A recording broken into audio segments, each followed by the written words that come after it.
There are legends of the Old West everyone knows: Wyatt Earp, Wild Bill Hickok, Doc Holliday. But there's one man whose name, for too long, has echoed only in whispers, a shadowy figure in a wide-brimmed hat. A man who brought the law to lawless lands, not with bluster, but with brilliance. His name was Bass Reeves. Born into slavery in 1838 in Crawford County, Arkansas, Bass Reeves's journey to greatness was forged in chains. As a young boy, he was taken west into Texas by his owner, a man named George Reeves, a Texas politician and slaveholder.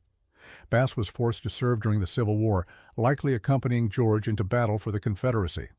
But somewhere along the way, Bass broke free. Some say he escaped after a fight over a card game. Others say he just ran through thick forests and across the Red River into Indian Territory. And it was there, among the Choctaw, Chickasaw, Creek, Seminole, and Cherokee, that Bass Reeves didn't just survive. He transformed. He learned their languages, studied their ways, became a skilled tracker, hunter, and writer. By the time the war ended and slavery was abolished, Bass was no longer just a freedman. He was a man honed by wilderness and war, fluent in survival, fluent in justice. In 1875, Isaac Parker, the hanging judge of Fort Smith, Arkansas, took on the job of cleaning up Indian Territory, one of the most lawless regions in the country. He needed deputies, not just any deputies, men who could ride hard, shoot straight, and chase down killers across 75,000 square miles of rugged country. And that's when Bass Reeves, now a free man in his late 30s, stepped forward.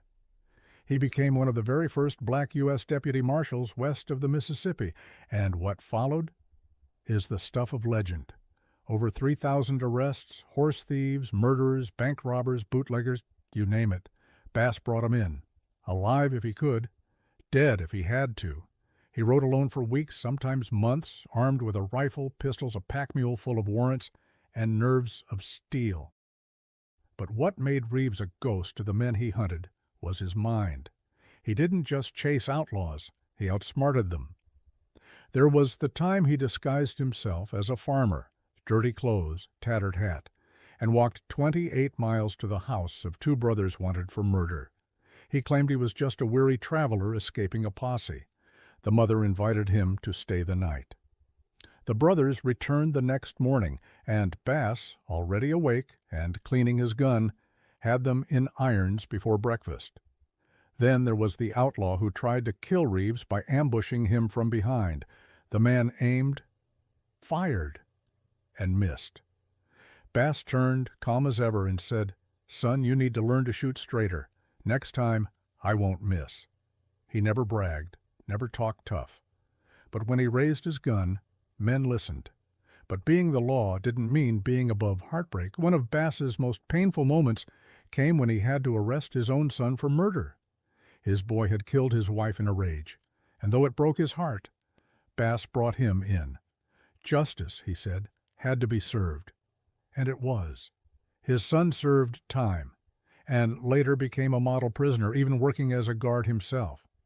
Maybe that's the kind of legacy only a man like Bass could leave, one built not on vengeance, but integrity. By all accounts, Reeves was kind to the innocent, fair to those who surrendered, and feared by those who didn't.